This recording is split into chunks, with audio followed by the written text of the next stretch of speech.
Ji Stenbolê silav nabin ev der podcasta Avesta ye. Dîsa em bi beşa sêyan biwerine. Serencama Evdila Keskin em daxivin. Tu dîsa bi xêr hatî. Tu îro çawa? Bey pır başa. Îro sankî tu aramtirî. Yani Baş e.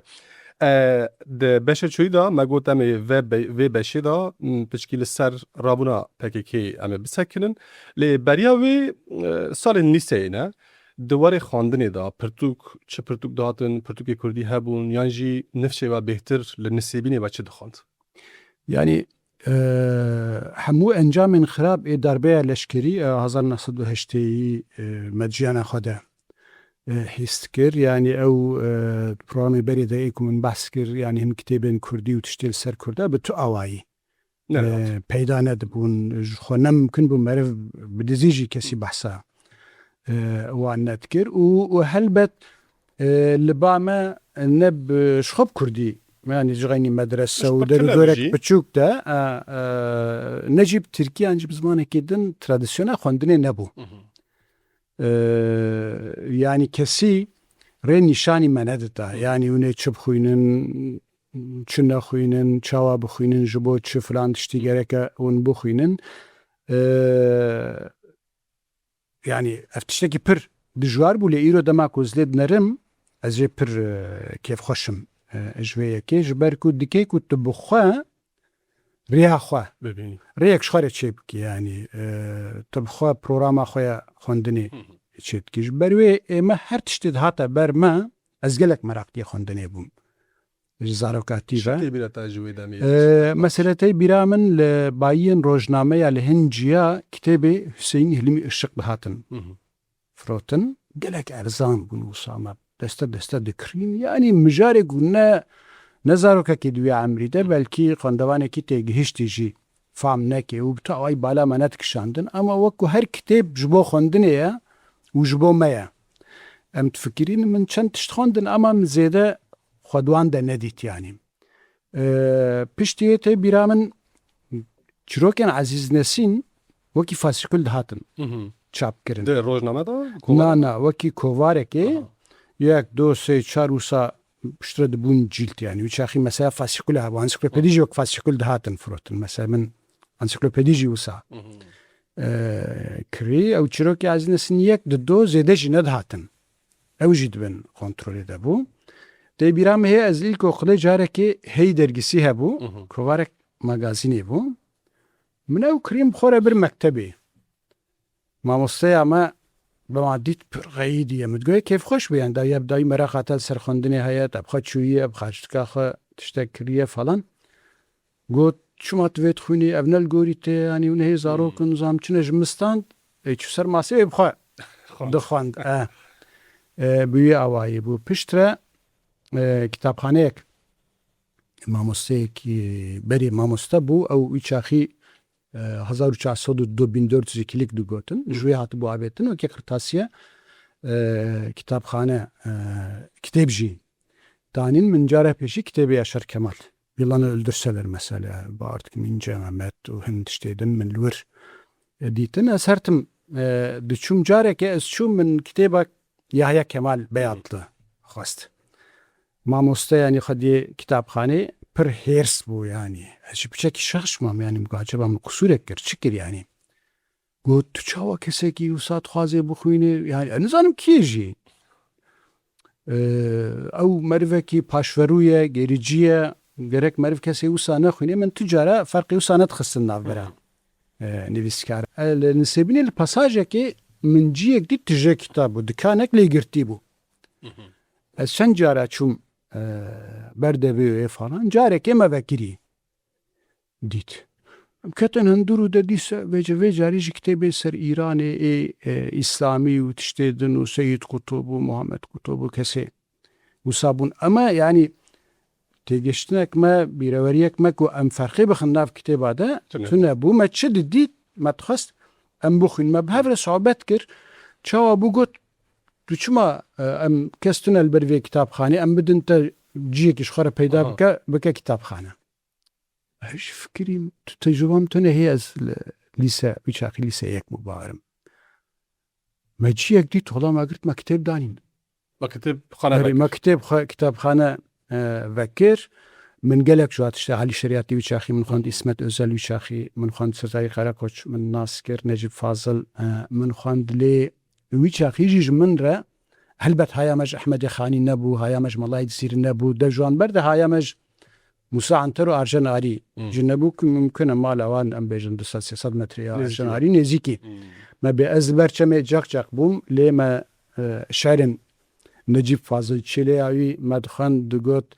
Rabbim istese sular büklüm büklüm vurulur sırtına Sakarya'nın Türk tarihi vurulur. Ev ji min de gelek garîb dihat. Yani wî meşke 14-15 salî jî wek tiştekî nenormal dihat. Ez nisêbînê me Kurdim. Kültür û ziman û tarîx û welatekî minî din heye û li ber çemê çekçaxim lê şe'rekê dixwînim ku behsa Sakarya dike ez nizanim xerîte de Sakarya li ku ye û li ser wê wî çemê jî muhra tarîxa Tirkî lê didî ji min re garîb dihat. Yani min xwe divan tişta de nedîdît. Helbet mesele şerên İsmet Özel û Sezayî Qarakoç wek şer gelek kêfa min ji wan re dihat. Pişt re Cumhuriyet kitap derdiket el kitapxanê bûm li wir mesela îletişim cariyekem ilan evê min dîtin Kitêbê Şerîf Mardin Oğuz Atay piştre Cumhuriyet Uçak Beşanxana Cumhuriyeti hebû İlhan Selçuk wek filozofekî derdiket düşünüyorum öyleyse vurun falan gelekî çıktıkir me ew bu postê ödemelî dixwestin min xwestin me anîn wir ew derdora me êdî me ji Kitêbê Elî Şeriatî û İsmet Özel dev ji wan berde me dest pê wanê din kir ew şirkê kitapxanê berê ku kitapxane bi emanetî teslîmê me kiribûn falan nebdî lê wan bû gotin ev kitêb nabe li vir bên firotin ya me ku kitêb hebû herkes kî dixwaze çi bixwaze me li hev nekir ez zû veqetiyam salek jî dewam nekir pişt re carna tesadüfî dihatim Diyarbekir anî diçûm banasên me bajarê din Entabûciyê din ketim kitapxana de carê yekem Ancî bavê çû deverek em kitêb jê re dinivîsan. Mesela Dostoyevskî ev altın kitaptir hêjilva min ew bi cilt wî awayî. Ji min re hat piştî ku Dostoyevskî û Sartre û ew tiştê din me xwandin wek ku ez bêjim wala ev rawestgeheke ne xirabe lê tabil aliyê din jî jiyana rojane me berê jî behs kir tam cehennem bû. Yani her roj hepsê xebera nasek an ji bajar kesekî dihat ku kuştina avêtina nav zibil û nizam çikirine ê ku ji işkenceyê derdiket ê ku nizam çi dibû ê ku dihat girtin bela sebeb ê ku problemê pir cidî ji wa derdiketin yanî em helbet ji ber ku pir genç bûn zarok bûn em zêde nedin nav van problema de bûn lê çi tu bixwaze nexwaze dema tu nav ji wekek wisa de bêgu hû çavê te li ser e û hêdî dengê yani xeberên şer nav xelkê de belav dibûn me ji her kesî bêhtir çav û guhê me li ser wan mesela. Li gorî ravekirina te tu xwendekarekî pêşketî zîrek bûyî di salên lîseyê de? Yani ez bêhtir tabi di wî çaxê ez nizam meha heye tune fen û edebiyat cihê bûm. Normal meyla min ser edebiyatê bû lê ez ji ber ku ez sınıfê fenê de bûm ew herhalde puanî wê hinekî baştir bûn. Yani wisa dihat hesibandin ez niha nikarim tiştekî ser xwe bêjim lê kitêb cihekî wê pir esasî hebû ji zarokatî ve di jiyana min de her tim yani hê gelekî hê li ortaokul wan jî kitapxaneyeke min biçûk bûfe nizam tiştê din hebû her tim min ew dixwendin diguherîn her tim ev çi me dixwestem dinyayê nas bikin ji ber ku kesek jî nebû ji te re bêje filan tiştî bixwîne bê van tiştî bixwîne baş bû ku nebû ez ji vê yekê razî me bixwe ew rê ji xwe re. Di wan salan da hêdî tiştek te ji bo xwe zelal kiribû yani planekî te ji bo pêşe rojê yan jî te dixwest tu çi bikî tiştek zelal bû serê te de? Min dixwest wî çaxî tabî zanî dema lîseyê ku meriv dest pê dike êdî amadekariya üniversite tabî üniversite wî çaxî pir zehmet bû li ber me her kesî hê sınıfê yekê doğa de çi bixwînin li üniversite diyar dikirin min digot ez ê edebiyat bixwînim. Ji wê demê va diyar bû esas. Yani edebiyat bu anji mesela hukuk bu mesela doktori و fen و tiştedin qat meyla minel serwan bu ez bawer dikim tercîha min duyem bu yekem hukuk bu negir baş hukuk bu negir duyem edebiyat bu ez ji bo wê min li Ankara dîl tarîh Üniversiteya Ankara dîl tarîh qezanîş kir zimanê edebiyata Tirkî Türkolojî ew bizanebûn min nivîsan dibû lê helbet edebiyata ku ez çûm min xwendî û edebiyata ku min xeyal dikir û meyla min ser tealaqa wan bi her nebûn. باشه امی هدی هدی وارن سر رابونا پگی که جبر کو هم به توانی سر جوا که تاثیر اوی هیه بیگمان هم وکه مالباتی وکه شخص جی ده سرانجامتا دا جیه کی گرینگ دیگره چه چیدی بو چاقی پشتی کو پگی که هات جیانا روزانه بهتر چه گوهرین چه تاثیر مثلا سر خواندنی بو Destpêkê di nav bajêr de yani di jiyana bajarekê wekî Sêbîn ciyê din jî biqasî ku min dîtî hebûna wan nedihat ferqkirin bêhtir wî çaxî digotin ya fısıltı gazetesi yani ji xwe sansürek pir acêb hebû lê çi li ku derê dibû bi awayekî wekû ragihandineke pir pêşketî heye insan pê dihisiyan yani telefonê destan hebûn heta telefonê mala jî pir kêm bûn yani pir kêm bûn lê xeberek tiştek li Cizîrê dibû an jî li Cûdî dibû an jî li Bagokê dibû li Herekol dibû belkî di nav çend saeta de herkesî dibihîst tabii varyantê wê cihê cihê jî çê dibûn û wî çaxî tê bîra min mesela tişta ku herî zêde tesîr li min kirî muamela li gel cenazeyan bû ew kesê ku dihatin kuştin di şer de an jî bi awayekî din muameleyek gelek xirab cenazeyê wan dikirin vê hem psikolojî hem jî fikriyata min yani çikek gelek tesîrek gelek xirab li ser me dihişt û wî şaxî jî bû halê xwe jî me digot gereke em destûr nedin vê yani çi divê bila bibe tamam yani insanekî ji xwe kesê ku diçe çiya qerara yani wê mirinê wiştinê her tiştî dê ber çavê xwe lê insanek piştî ku mir ji hemû nasnameyên xwe cil û bergê xwe falan êdî azade dibe ew tenê cesedeke ew tenê laşeke miriyeke ku her dîn her bîr û bawerî gereke hürmetê li hember nîşan dibe ve tesîrek gelek mezin li ser min dikir wekî din mesela em ew kesê ku diçûn çiya em wek çik difikirîn kesên yani materyalîstin bîr û baweriya wan zêde dîn û tiştê din falan tune ama çawa ew kesê ku baweriya wî dinyayek din tune ji bo dawayekê xwe didê kuştin vê jî gelekî min muhasebe dikir yani ji destpêkê ve ew fikrê radîkal ê dînî zêde li ba min çik nebûn bêhtir jî wî çaxî jî bêhtir alaqa min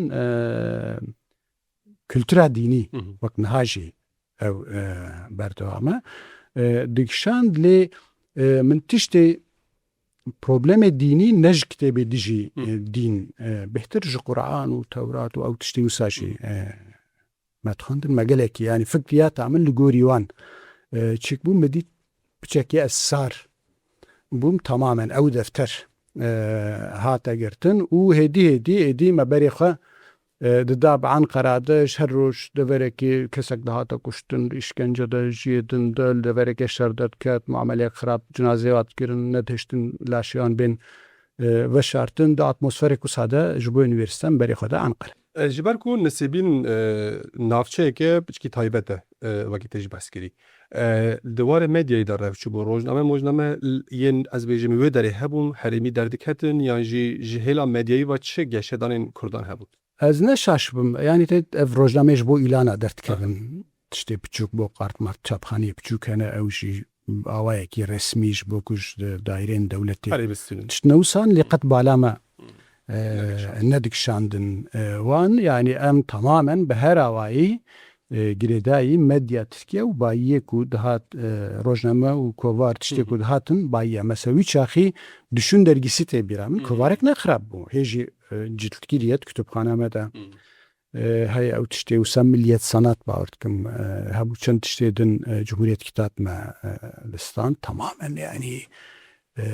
çika me entelektüelî kültürî جوان بوو لێ بخوازی نەخوازێ ji ber ku rastiya me tiştekî din bû fikriyata me zimanê me kultura me tiştekî din bû me ew piçekî adapteyî xwe dikirin yani me bêjingekê re derbas dikirin mesela tê bîra min dema min Nadir Nadim'in kitabı abi ben Atatürkçü değilim. Yani kinayekî diye yani. Onda bu yani çalaka mı patışta yani çiye yani yokut vakti ha. Helbet meriv her tişti bizan be anjui şahid tu derfet de site de tüne yani. Kütüphane lise ha bu yani tüzede tiştek de tüne bu milli güvenlik dersi dit askerek hat yüzbaşı bu üstemen bunu zanım falan herkes rahat kir Serbiya onu zanım da vaki içtimai yani tundra bu tecere silaftı da bu ya ya şablonin müdahan sağlana ten tekrar kirim ma da gotun ama mesela tüccara andımız falan mene دخوند مچکنت کر یعنی دمان مجبور دمان تلیف بلبتینیشی ما تشتکدن دگو گلک جارا ما حنکی خوا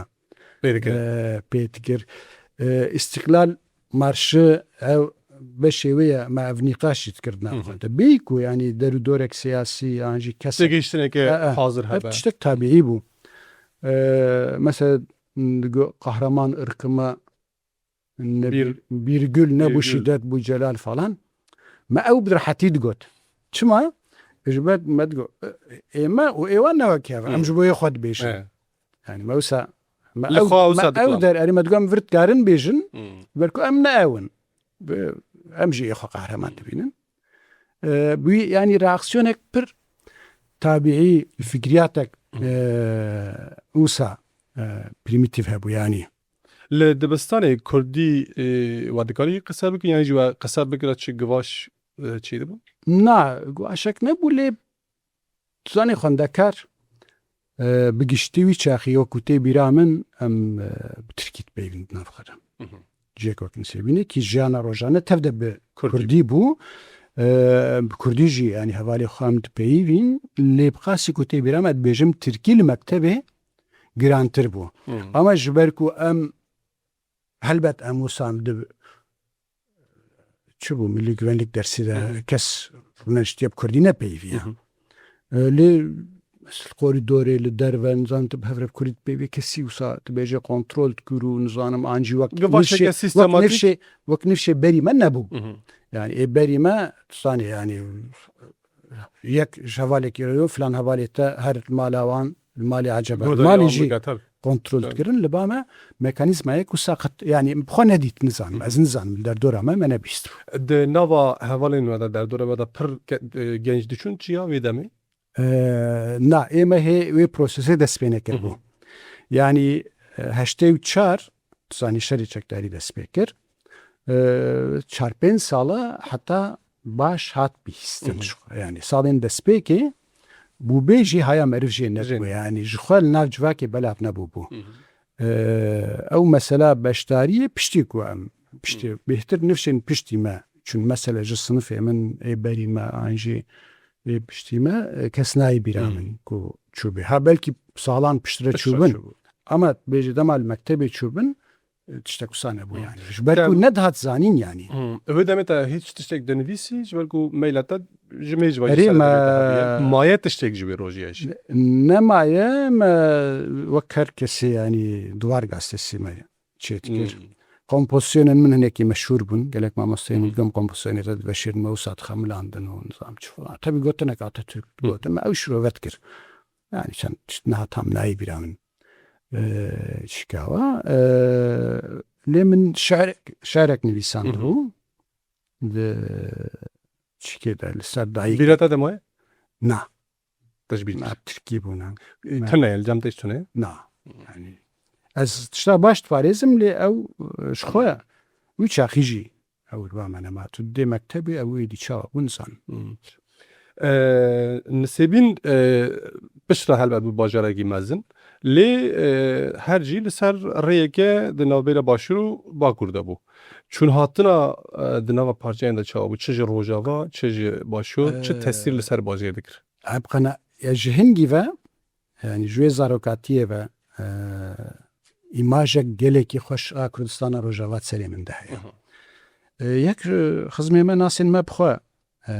hebûn tabii pêwendî êdî niha bi gelek gelek aliye bana lê wî çaxî xurt bûn ew pêwendî mesele kesek em bêjin wê salê baran nedihat hatina wal jiyana wal ser zîraetê bû dema baran nedihat zîraet têk diçû dihatin navê çi bû bi Kurdî niha nayê bîra min gotinek digotin wek xwînî bû bêdihat ji vî alî jê re alîkarî kom dikirin yani ev adedek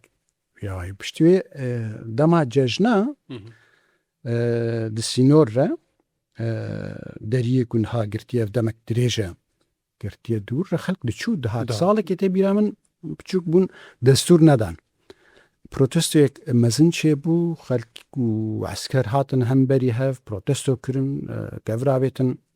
esker bi gülle berdan we yekî nasê me birîndar bû em jî zarok di navê de bûn an jî wekî din mesela Yıldırım İlkokulu min 2 sal 3 sala 2 sal û nîve falan min xwend bi hudûd ve bû vêga jî bi hudûd wê lê gelek tişt hatine xira kirin niha ev ciyê ku malê çêkirin wî çaxî ciyê ziraetê bûn ce genim û tiştê wisa dişandin lê tebî ew têl yani rêyek biçûk hebû îstarlası digotin hebû ji bo ku çûnû hatin tiştek biçê bellî bibe li ser piştre ev têlê klasîk hebûn ew ê wekî X'ê piştre mayîn hebûn piştre têlê li her zêvre dê falan vê ji di nav wan de giya ecîb çêk dibû yani şîn dibû yani bi ser bejna insana diket heywan û me ku diçêriyan ew giya didîtin nedsekinin hem zarok min ber çavê me esker û sadsekinî digot mesela bêjin miyek beranek kerek bizinek diçê ber bi hudûd ve diçê esker disekinî jê re digot dûr sê care digot erê dûr çi fehm dike yani em yani insana fehm nedike giştî yani digot dûr nedsekinî teq li ber çavê heywan dikuştin me çavê xwe çend care diye wekî din mesela çemê ava caqcaq ava bûnûsçemê bûnûsrat navan sêbîn re dişe gelek care mesela dema baran zêde ban tiştek tund bû an jî zarok li ber çêm dêw bavê we haya we jê tune li ber avê diçûn di têlê dialiqîn kesî nikarî bû tabî nêzîkî wir bibê diçûn taybetî ev mesele gelek kes kom dibûn ji qaymeqama an jî rêvebirê leşkerî falan kiye bi wan re dipeyivîn û av ji bo ku av li bera jê bêgirtin û biçin wî cesedê zarok ji wan têla bikin me ew jî mesela dîtiye tiştekî pir çî yani zaroketiya me te yani pir nexweş bû di sê sal berê ez çûm milênê hêrt ew çem berê wî guheriye çemê berê xetiman din bîsî metrena aliyê din ve birin tiştek gelek kêfam ez pê hêrs bûm bi rastî min dît li wir li her du aliya berê kanalizasyon tev de diçûn ser niha kanalizasyon di nava bajêr de naçin ser ji her du aliya ve du kanalizasyonê mezin herî dawî li ber têlê ne min fotoyê wê jî girt di demek wisa erê di demek wisa de ku li vir Rojava wekî modela herî muhîm a dunyayê û xelasiya Kurdistanê didîtin lê mixabin jiyek wekin sêbînê ji herî wan çêkir tenê kanalizasyon diçû Baş e em vê beşê jî geçtin dawiya wextê xwe em ê di beşa çarem da êdî herne Enqerê wê sohbeta li Enqerê germtir bi ber ku hêdî tê berê xwe bidî rojnamegerî jî vê keliyê gelek spas heta beşa çarem ya podcasta Avesta bi xatirê em ê berdewam bikin.